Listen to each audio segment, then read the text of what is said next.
Hello friends, আসসালামু আলাইকুম। Welcome to our page শোমাকিস ডেইলি ব্লগ। তো আজকে হঠাৎ করে ভাবলাম যে কেননা চিকেন সাসলিক খাওয়া যাক, তাই সব কাজ ফেলে চিকেন সাসলিক বানাতে চলে আসলাম। চিকেনে কিন্তু লেবু এবং লবণ পড়ার পর স্বাদটাই বদলে যায় এবং খেতে হয় অনেক মজা। তো দেখতেই পাচ্ছেন এখানে আমরা চিকেন নিয়ে নিয়েছি এবং কিছু মশলা নিয়েছি। এখানে ছিল লবণ, হলুদ, একটু মরিচের গুঁড়া, ছিল হচ্ছে রসুন বাটা, আদা বাটা। এরপর আমরা সয়া সস দিলাম, তারপরে দিলাম হচ্ছে আপনার টমেটো সস দিয়ে আমরা এটা সুন্দর করে মাখিয়ে একটু রেখে দিব। আমরা সুন্দর করে মেখে নিচ্ছি। আপনারা অবশ্যই হাত দিয়ে মাখার চেষ্টা করবেন, তাহলে এই স্বাদটা আরও দ্বিগুণ হয়ে যাবে। এরপরে আমরা এটা এখন আমরা বানাবো না, আমরা 10 মিনিট অপেক্ষা করব যাতে মশলাটা ভিতরে সুন্দর করে ঢুকে যায়। এরপরে আমরা 10 মিনিট পরে এসে এর সঙ্গে সবজিগুলো অ্যাড করে দিব। তারপর সুন্দর করে মাখিয়ে নিব যাতে সবজিগুলোরও একটু ফ্লেভার ভালো হয়ে যায় মশলার ফ্লেভারের সঙ্গে মিশে।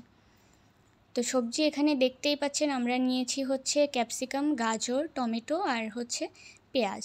তো আমরা একটা ইতিমধ্যে বানিয়েই রেখে দিয়েছি, ওটা অফ ক্যামেরায় বানিয়েছিলাম, আর একটা আপনাদের বানিয়ে দেখিয়ে দিচ্ছি। আপনারা এভাবেই বানাবেন আর চেষ্টা করবেন অবশ্যই চিকেনের পিসটা একটু পাতলা করে নেওয়ার, যাতে মশলা ঠিক মতন ঢোকে। তো একে একে আমরা একটা বানিয়ে নিয়ে একে একে আমরা হচ্ছে অফ ক্যামেরায় সবগুলো বানিয়ে নিব। সেইটা আর আপনার দেখাবো না, তাহলে ভিডিও অনেক বড় হয়ে যাবে।